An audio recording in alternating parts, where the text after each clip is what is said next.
Breaking news out of the war in Ukraine. Fox News can confirm that Ukrainian forces have struck Russia using long-range U.S.-made missiles.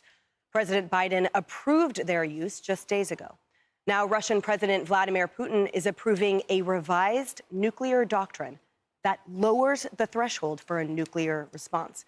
Meanwhile, our NATO allies, Finland and Sweden, are now telling citizens to prepare for war. Sweden out with this new video informing residents on how to stockpile food, baby food, medication, and how to seek shelter during a nuclear attack.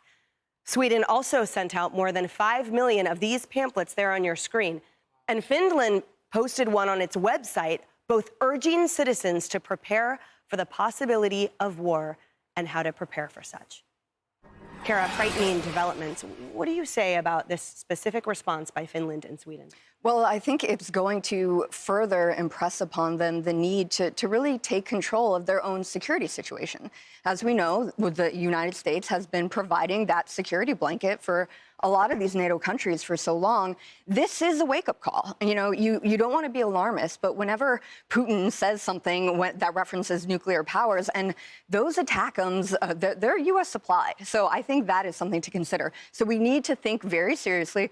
Not saying it's World War III, but NATO does need to start taking more responsibility for its own situation. Trump he's articulated that, and so far it looks like, okay, they're going to. So this is probably the first step in that direction in a very tactical way, but just investing in those, the increased percentages of what we really need to have a geopolitical situation that is better for the United States, frankly, and better for Europe. I think they're going to start going there.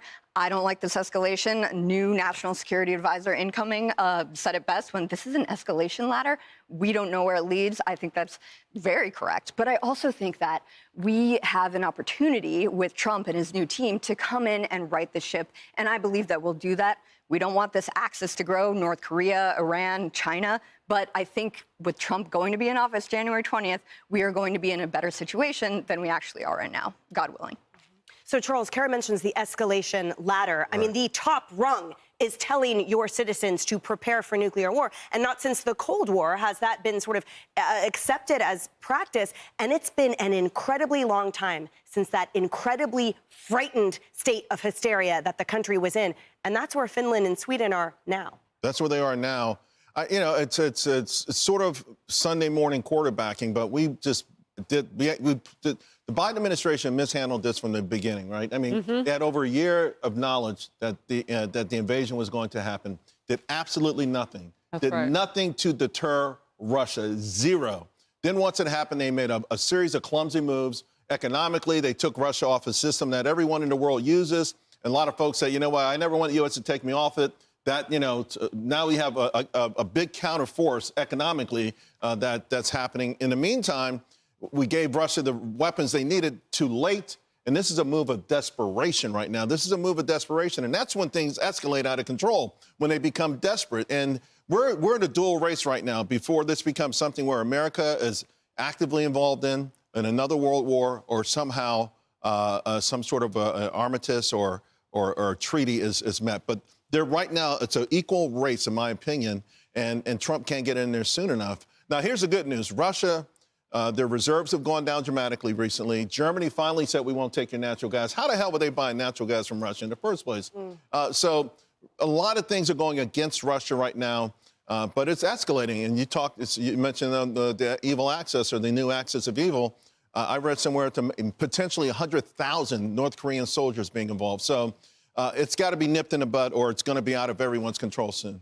So, and posturing, though, Kaylee, if we talk about the posturing of Putin and the mission creep we talked about yesterday, the North Koreans, but the reality is Finland and Sweden are telling their citizens now to prepare for nuclear war, and that seems incredibly hyperbolic. Or is reality truly there, right over a fine line? Is that where we really are? It is where we are. Yes, ma'am. Biden has made a mess of the world. He is like the child in the candy store that cannot stop breaking things. Look, when you look back, Obama warned Trump about North Korea in their Oval Office meeting. Well, what happened with North Korea? Trump made relations better. They stopped firing missiles after he met with North Korea.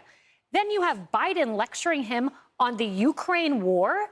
Meanwhile, Russia says we're ready to talk. So now Biden thinks it's time to get long-range missiles into Russia when they indicate to the incoming administration they are ready to talk and maybe wrap up this war somehow.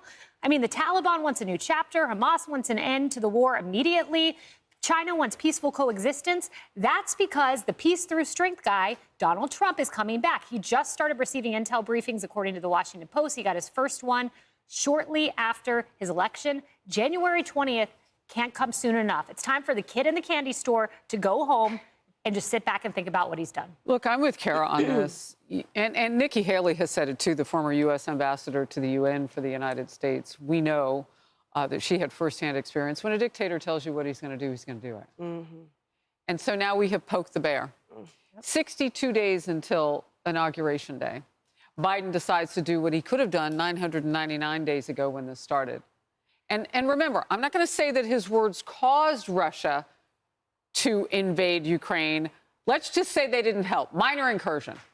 This is the man who said that in the face of a dictator saying what he was going to do. And now in the face of a dictator saying, if you land a missile in Russia and it's got a U.S. marking on it, that's an act of war. Who doesn't believe him? Now, I know that things have gotten a little dicey for their economy, and you're absolutely right about that, Charles. But we don't know the input capacity of North Korea. They're not martyrs necessarily. Right. But for a government to get away from that level of communism and distrust and abuse of its citizens, maybe they would go to Russia to fight with some hope of getting freedom one day. You don't know what their impulse is. There certainly are reportedly a number of them on the ground inside of Russia now. So they're hitting today for the first time with Biden doing what he could have done to help Ukraine 2.73 years ago. And remember, Finland and Sweden have a reason to worry. So do we, by the way.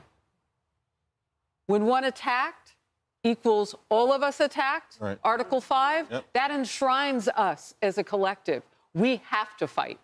This is too much. Biden has always been too much and too little too late. It's an odd, dangerous combination. Yeah. Well, remember, he promised us in 2020 that the adult was coming back in the Oval Office, and clearly the adult is returning January 20th. And we hope that this Ukraine situation doesn't end like Afghanistan did, which is we pray. Horrifyingly. Yeah.